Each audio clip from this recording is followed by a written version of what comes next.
Saturn-Neptune conjunction and the birth of a new era, things don't grow from zero, they are being seeded. So I see this as an opportunity for us to like remember, realize, and maybe modify what we are actually growing inside of us.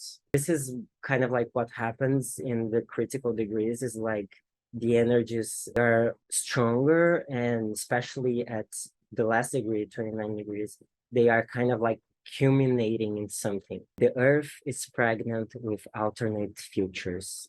The one that prevails will likely be the one most surrendered to the absolute. Although Neptune was named because of the bright blue color, this was the color that they believed Neptune had. And Neptune is the god of seas in mythology. In 2016, they were like, oh, actually, Neptune is this color, not this bright blue color.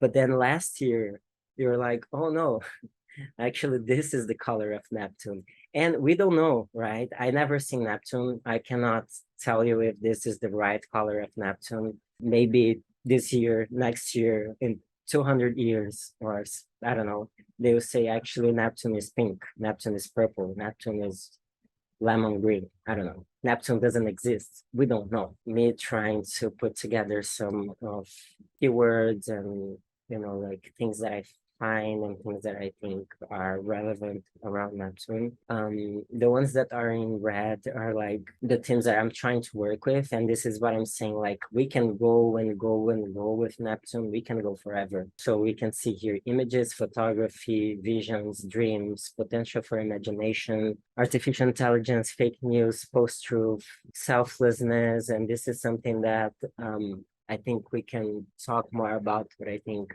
it will actually make a bit more sense once Neptune enters Aries, to dissolve boundaries and structures, and the dissolution and dissolving.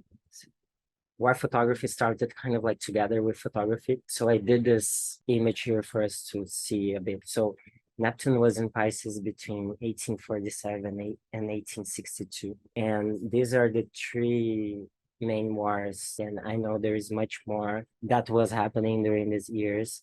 Photographs from these three wars fought within this 18-year period. The Mexican-American War, the Crimean War, and the American Civil War illustrate the changes in photographic techniques, coverage, and distribution that would eventually develop into the prolific and explicit creation and distribution of war imagery we see today.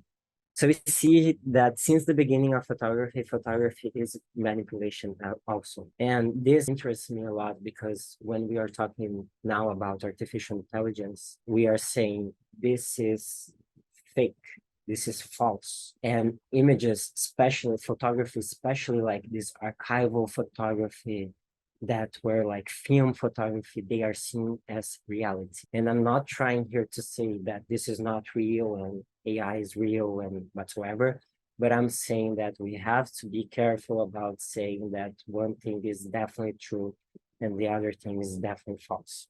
In 2011, the Instagram photo sharing and social networking service introduced auto filters, allowing users to easily alter their photos. Life and business coach Jennifer Lee in January 2011 was the first person to coin #selfie on Instagram. The first iPhone to include a front-facing camera was the iPhone 4.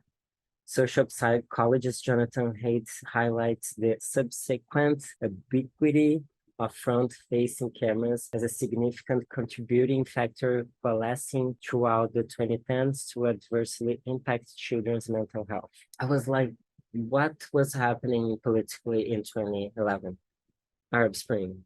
And here is an image of Egyptians using their mobile phones to record celebrations on February 12, 2011. And this one is from January 19, 2011 in Tunis. And this is how photographers responded to the Arab Spring. On one hand, there was tremendous hunger for work addressing the events of the Arab Spring, particularly from the art market and from museums in the years after 2011. On the other hand, any serious attempt to make sense of what happened seems delusional and as doomed to fall as the revolutions themselves.